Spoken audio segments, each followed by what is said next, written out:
Hi everybody, Jason the Vein Guy here. Today we're going to be talking about how diabetics can benefit from using an athletic running style sock versus a traditional diabetic sock. We're going to discuss the features of both and why the running sock is superior. So stay tuned.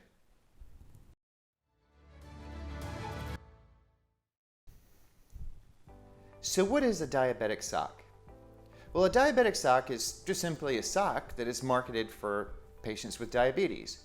But let's talk about what a diabetic sock should be.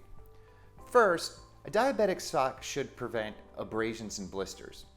So if I have a stone in my shoe and I'm walking, I feel that stone and I can stop and dump it out and prevent myself from getting a blister or a cut. But a lot of patients with diabetes have neuropathy. In other words, they have reduced sensation in their feet because of deterioration of the nerves. So a diabetic may get a stone in the shoe and not feel it. So that stone would just rub back and forth and cause a blister. So let's say that I do develop a blister. I don't have diabetes and my feet are normal. So I get a blister and I might put a Band-Aid on it. It might be uncomfortable, but it generally would heal within a couple of days. With a diabetic patient, they're slower to heal, especially in the feet. So what that means is that simple blister that would go away on me could last a long time or turn into a diabetic ulcer. Diabetic ulcer is basically a wound that does not heal naturally. So let's say that I get a blister, goes away in a couple of days, no problem. Well, there's another challenge that diabetics have, and that is that they are at increased risk for developing foot infections. So they may not feel the injury may not heal naturally, and they're at risk for that injury becoming an infection. So a diabetic sock should have some way of protecting the toes and the heel and the bottom of the foot from any abrasions or anything that may be in the shoe, as well as some properties to help keep the foot dry, because a warm, wet foot invites an infection. And remember, diabetics are slower to heal from infection, as well as more prone to foot infections. In addition, a lot of diabetics have the challenge of edema. In other words, they have swelling in the foot and ankle. This is important because it puts additional pressure on the foot and ankle and all of the structures and further reduces the amount of good blood flow that can get to the foot. So a good diabetic sock should be able to handle moisture. It should also be able to help export the fluid out of the legs, and it should be very protective to protect against blisters and abrasions. So we're going to show you this diabetic sock that we picked up at the local pharmacy here. It is actually a very common diabetic sock, and it's one that a lot of people go in and purchase thinking that those benefits that we just discussed are in the sock. Now we have on our store diabetic sock. As you can see, it doesn't come as far up the leg, so it doesn't have that fluid exporting property to help prevent any type of swelling. The other thing is this top band is very, very loose up here, and it's very easy to get this sock to ride down, as well as when you rub on it, you see the whole sock is moving over the skin. So it doesn't have that abrasion protection. It is a little bit more cushioned through the foot, but honestly, this is pretty thin. It's also very flexible. So again, you can get this rubbing action going back and forth that you just simply don't have with a good running sock. This seam that's right here, that seam is, I can feel it on my toe. I can feel it, I can rub it against the tip of my toe and feel that seam in there. So it's probably better protection than a regular sock because it does have the extra padding in here, but it doesn't have the blister protection. This is way down below where a shoe would be. So the shoe would rub right here, and there's really just not any protection right there. Now let's talk about the features of a good compression running sock. First off, these socks are designed for runners to use while actively running. So you can see people that are running just short distances for exercise all the way up to elite marathoners running 26.2 miles in these socks. So inherently it has to stay in place. So these socks are designed with some grip to help keep it in place so that it doesn't come down during a run.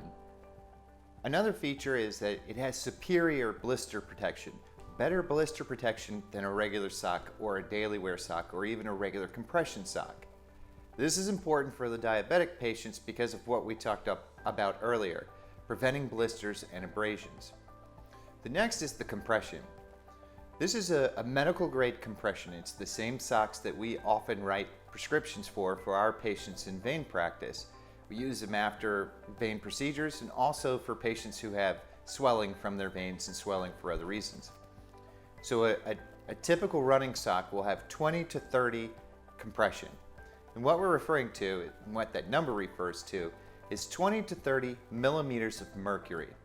It's the same measurement that we measure our blood pressure in. So our blood pressure would be 120 millimeters of mercury over, say, 80 millimeters of mercury. So when we have a compression sock that says 20-30 millimeters of mercury, it means that it's 30 millimeters at the bottom, it's a little bit tighter at the bottom, and then gradually gets looser as it goes up. This helps to export fluid up to the calf and knee where it can be exported out of the legs. So that's important for runners to keep blood and acid from building up in their legs, but it's also important for diabetics and even for myself, where I don't have any limb problems, to keep that fluid from accumulating and just to promote good, healthy blood flow. Another feature is that the compression style socks for runners are actually machine washable and machine dryable. The medical grade that we generally write prescriptions for that you get at, say, a medical supply house, those are designed to be hand washed and air dried only. So a nice feature of the running style sock is that they are machine washable. Okay, so we have our hose on now, and I want to point out that the blister protection not only covers the toes, the fronts of the toes and sides of the toes, but also extends all the way across the side here and all the way across the top of the foot. So all the way through here, and then we have this protection that's down below, underneath here, with some extra padding in there. But take a look at this heel. This heel is reinforced and it comes all the way up here, so no matter what shoe you put on, you're not going to have any rubbing through here. And when you rub on this, you see the hose isn't moving. It's flexing, but it's not moving, so it won't rub a blister or rub an abrasion in there. Also, this is some relief right here built into the hose. That's so that if your leg does continue to swell throughout the day, it kind of allows it to expand a little bit while still maintaining compression. And that just helps if your swelling just makes it a little bit more comfortable. The top band, there is a top band, but it's no tighter than the rest of the hose, so it doesn't create a tourniquet, which a tourniquet up here could cause some leg swelling. Another important feature is running socks have superior moisture wicking properties. What that means is it has fibers, usually a microfiber, that's spun into the sock that helps pull moisture away from the skin and away from the foot. That's really necessary for runners who are going to be running in, say, high heat where their feet are going to sweat a lot, to get that moisture away from their feet. It's also important for diabetics to help keep their feet dry as well. Okay, so we have the two socks here. The diabetic sock is over here on the left, and our C.E.P running sock is over here on the right. One of the first things I want to point out is take a look at the seam that's on the sock. See how obvious that seam is? And if I rub my finger across it, you can see it drags. So this seam is really important because it's on the toes and it's going to rub in the toes. The other thing is this transition here from the regular material to this fuzzy material. So you get two spots in here that I think are actually abrasion zones. Something else is, I don't know how well you can see this on camera, but this little edge right here is actually, it's where the material comes together, but it's actually quite big. So for a sock that should be preventing abrasion, it's got several points of abrasion on here. The other thing is, look at the heel. You see the heel on the sock? It stops right here, so it's not really offering any cushion. If this wasn't a shoe, your shoe would probably rub somewhere around this area right here. So no protection here from the sock. It is thicker on the bottom, but it also feels very absorbent. So I would think that this would be very absorbent and probably feel very moist. And this is the inside of the sock. The outside of the sock, it's got this band up here, but this band is just the minimal amount of flex, just makes this just move around. So this is not going to stay up. I really don't think it has very many features in it that would be beneficial for a diabetic. And I wouldn't even market this as a diabetic sock. Now, let's take a look at the inside of our running sock. Here we have an almost, you can't feel these transitions. They're a little extra material here that's nice and soft, so it makes a transition that you just can't feel the transition from one type of material to another. Look at the top toe pocket. The toe pocket is very large, and these seams right here, you can't feel those. You can see them because there is stitching there, but you can't really feel those seams at all. Same thing here, no seams. And in that corner, there's just no material. Where all this comes together, there's just no material to rub right there. Also, take a look at this heel. You can see the heel comes all the way up to about right here, and that's pretty far. So your shoe is going to rub somewhere around here, so it would actually be rubbing on this material, not on this material. So you got a lot of good padding there. The other thing is this is very thick, and it's dense. You can't really see the density, but you can feel the density.